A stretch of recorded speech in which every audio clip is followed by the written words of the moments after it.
بسم اللہ الرحمن الرحیم۔ حضرت یونس علیہ السلام۔ حضرت یونس علیہ السلام خدا کے ایک پیغمبر اور رسول ہیں۔ ان کا اسم مبارک قرآن میں 4 مرتبہ آیا ہے اور قرآن کا ایک سورت بھی انہی کے نام پر ہے۔ حضرت یونس علیہ السلام بنی اسرائیل کے پیغمبروں میں سے ہیں۔ ان کا زمانہ نبوت حضرت سلیمان کے بعد ہے۔ بعض کے بقول ان کا تعلق حضرت ابراہیم علیہ السلام کی نسل سے ہے، چونکہ انہوں نے ایک مدت مچھلی کے پیٹ میں گزاری، اس لیے انہیں ذوالنون اور صاحب الحوت کہا جاتا ہے۔ نون اور حوت دونوں کا معنی مچھلی ہے۔ آپ کے والد کا اسم گرامی متا ہے، جو عالم زہد اور خدا کے شاکر بندے تھے۔ اسی وجہ سے اللہ تعالیٰ نے حضرت داؤد پر وحی نازل فرمائی کہ بہشت میں آپ کے ہمسائے جناب متی ہیں۔ حضرت داؤد اور حضرت سلیمان آپ کی زیارت کے لیے بھی گئے اور آپ کی بہت تعریف کی۔ بعض نے یہ کہا ہے کہ وہ باپ کے لحاظ سے حضرت حود کی نسل اور ماں کے اعتبار سے بنی اسرائیل سے تھے۔ حضرت یونس علیہ السلام کا ماجرا انتہائی غم انگیز اور دل کو دہلا دینے والا ہے، لیکن اس کا انجام انتہائی دلچسپ اور شیریں ہے۔ حضرت اپنے مقصد تک پہنچ گئے۔ ان کی قوم نے توبہ کر لی، ان کی دعوت پر ایمان لے آئی اور ان کی رہنمائی میں ایک اچھی زندگی کی مالک بن گئی۔ بعض کے بقول حضرت یونس علیہ السلام تقریباً 825 سال قبل از میلادی سرزمین نینوا ایک شہر کا نام ہے جو موصل کے قریب یا کوفہ کے اطراف میں کربلا کی جانب تھا۔ کوفہ کے نزدیک شط فرات کے کنارے ان کی قبر بنام مرکہ یونس معروف و مشہور ہے۔ نینوا کے لوگ بت پرست تھے۔ ان کی زندگی کا ہر شعبہ غلط کاریوں اور تباہیوں میں غرق تھا۔ انہیں ایک رہبر و رہنما کی ضرورت تھی تاکہ ان پر حجت تمام ہو جائے اور ان لوگوں کو سعادت و نجات کی طرف دعوت دے۔ حضرت یونس علیہ السلام وہی پیغمبر اور رہبر تھے کہ اللہ تعالیٰ نے جنہیں اس قوم کی طرف بھیجا۔ حضرت یونس نے اپنی قوم کے اندر وعظ و نصیحت کا سلسلہ شروع کیا اور مختلف پروگراموں کے مطابق انہیں توحید اور خدا یکتا کی طرف بلایا اور ہر قسم کی بت پرستی سے بچنے کی تبلیغ کی۔ حضرت یونس ایک مہربان باپ کے مانند اس گمراہ قوم کو لگاتار وعظ و نصیحت کرتے رہے، لیکن انہوں نے اپنی حکیمانہ اور دل سوزانہ گفتگو کے مقابلے میں مغالطہ اور اشتباہ پر مبنی باتوں کے سوا کچھ نہ سنا۔ بت پرست کہتے کہ ہم کس بنا پر اپنے آباء و اجداد کے دین کو چھوڑیں۔ حضرت یونس کہتے بت بے شعور اجسام ہیں، یہ نہ فائدہ دے سکتے ہیں اور نہ نقصان، یہ ہرگز خیر کا منشا و منبع نہیں ہو سکتے، آپ لوگ ان کی کیوں پوجا پاٹ کرتے ہیں؟ حضرت یونس علیہ السلام کا حق بنتا تھا کہ وہ ناراحت ہوئے، کیونکہ انہوں نے 33 سال تک اپنی قوم کو ہدایت کی۔ صرف 2 آدمی آپ پر ایمان لائے، اس وجہ سے وہ بطور کلی ان سے نا امید ہو چکے تھے۔ ان پر نفرین کی اور ان لوگوں سے دور چلے گئے تاکہ ان پر نازل ہونے والے عذاب سے نجات پا سکیں، لیکن اگر وہ قوم کے اندر رہ کر اس سے رائے حق کی طرف دعوت دیتے تو بہتر تھا کہ شاید انہی آخری ایام میں وہ لوگ آپ پر ایمان لے آتے، لیکن چونکہ حضرت یونس علیہ السلام کا کاسہ صبر لبریز ہو چکا تھا، انہوں نے اس اچھے کام کو ترک کیا اور قوم سے باہر چلے گئے۔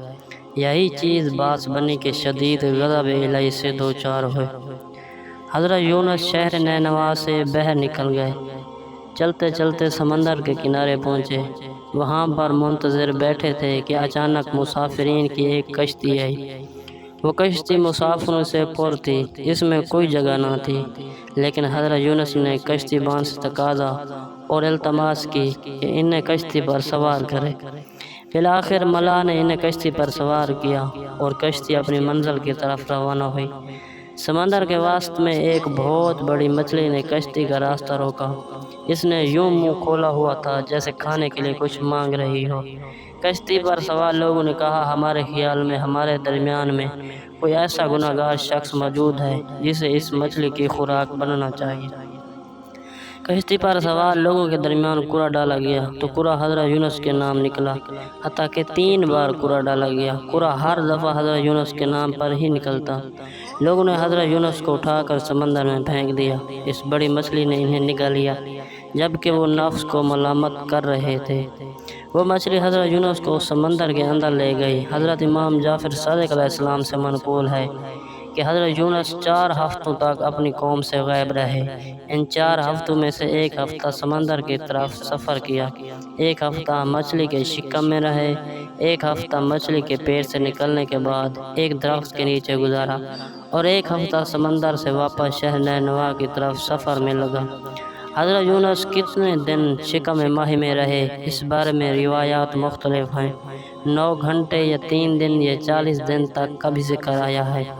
حضرت یونس نے 3 طریقوں، سمندر کی تہہ کی طریقی، شکم ماہی کی طریقی اور رات کی طریقی میں زندگی کا کچھ حصہ گزارا، لیکن ہمیشہ ذکر خدا میں مشغول رہے، اور ان طریقوں میں ان کا ورد زبان یہ تھا: لا الہ الا انت سبحانک انی کنت من الظالمین۔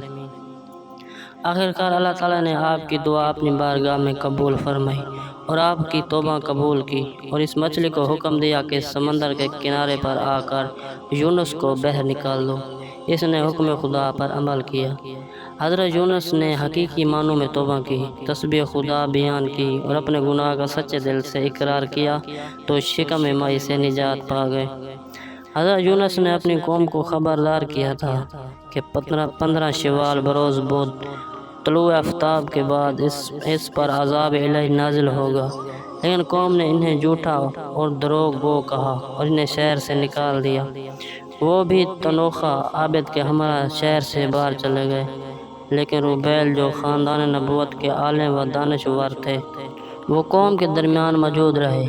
جب شوال کا چاند نکلا تو جناب روبیل پہاڑ کی بلندی پر گئے اور بلند آواز سے لوگوں کو مطلع کیا: اے لوگو، عذاب کا دن قریب آ چکا ہے۔ میں تمہارے بارے میں دل سوز اور مہربان ہوں۔ ابھی تمہارے پاس وقت ہے، آؤ توبہ استغفار کر لو تاکہ اللہ تعالیٰ اپنا عذاب تمہارے سروں سے ٹال دے۔ جناب روبیل کی تبلیغ کا لوگوں پر اثر ہوا۔ وہ ان کے پاس گئے اور کہا: ہم جانتے ہیں کہ آپ ایک حکیم و عالم اور دل سوز شخص ہیں۔ آپ کی نظر میں اب ہمیں کیا کرنا چاہیے کہ ہم پر عذاب نازل نہ ہو؟ جناب روبیل نے کہا کہ بچوں کو اپنے ماؤں سمیت، اسی طرح حیوانات کو ان کے بچوں سمیت بیابان میں لے ہیں، انہیں ایک دوسرے سے علیحدہ کر لیں۔ جب آپ لوگ مشرق سے آنے والے طوفان دیکھیں تو سب کے سب بلند آواز سے گریہ زاری شروع کر دیں۔ سب لوگوں نے جناب روبیل کی بات قبول کی۔ جس وقت عذاب الہی کی علامتیں ظاہر ہونے لگیں تو ان لوگوں نے گریہ زاری کرنا شروع کیا اور خدا کی بارگاہ میں معافی مانگنا شروع کی۔ طلوع آفتاب کے وقت ان لوگوں نے اچانک دیکھا کہ زرد طوفان انتہائی تیزی سے چلنا شروع ہوا۔ انسانوں، حیوانوں، چھوٹوں سے لے کر بڑوں تک سب نے نعل و شیون استغاثہ بلند کیا، گویا کہ سب انسانوں نے حقیقی طور پر توبہ کر لی۔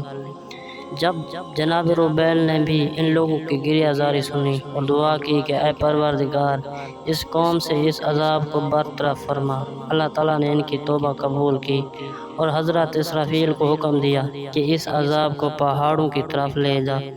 جس وقت لوگوں نے دیکھا کہ ان کے سر سے عذاب ٹل چکا ہے تو خدا کی حمد و ثنا کرنے اور اس کا شکر بجا لانے میں مصروف ہو گئے۔ حضرت یونس علیہ السلام اور تنوخہ عابد کو جمعرات کے دن عذاب کے برطرف ہونے کا ماجرا معلوم ہوا تو حضرت یونس نینوا سے دور سمندر کی طرف چلے گئے۔ آخرکار کشتی پر سوار ہوئے، بڑی مچھلی نے انہیں نکال لیا۔ تنوخہ شہر واپس پلٹ آیا اور جناب روبیل سے کہا کہ میں نے خیال کیا تھا کہ عبادت کی وجہ سے آپ پر فضیلت رکھتا ہوں، لیکن اب سمجھا ہوں کہ علم کے ہمارا تقوی علم کے بغیر زہد و تقوی سے بہتر ہے۔ حضرت یونس جس وقت شکم ماہی میں قید ہو گئے تو اسی جگہ خدا سے لو لگئی اور توبہ کی۔ اللہ تعالیٰ نے مچھلی کو حکم دیا کہ سیل سمندر پر جا کر یونس کو باہر نکال دے۔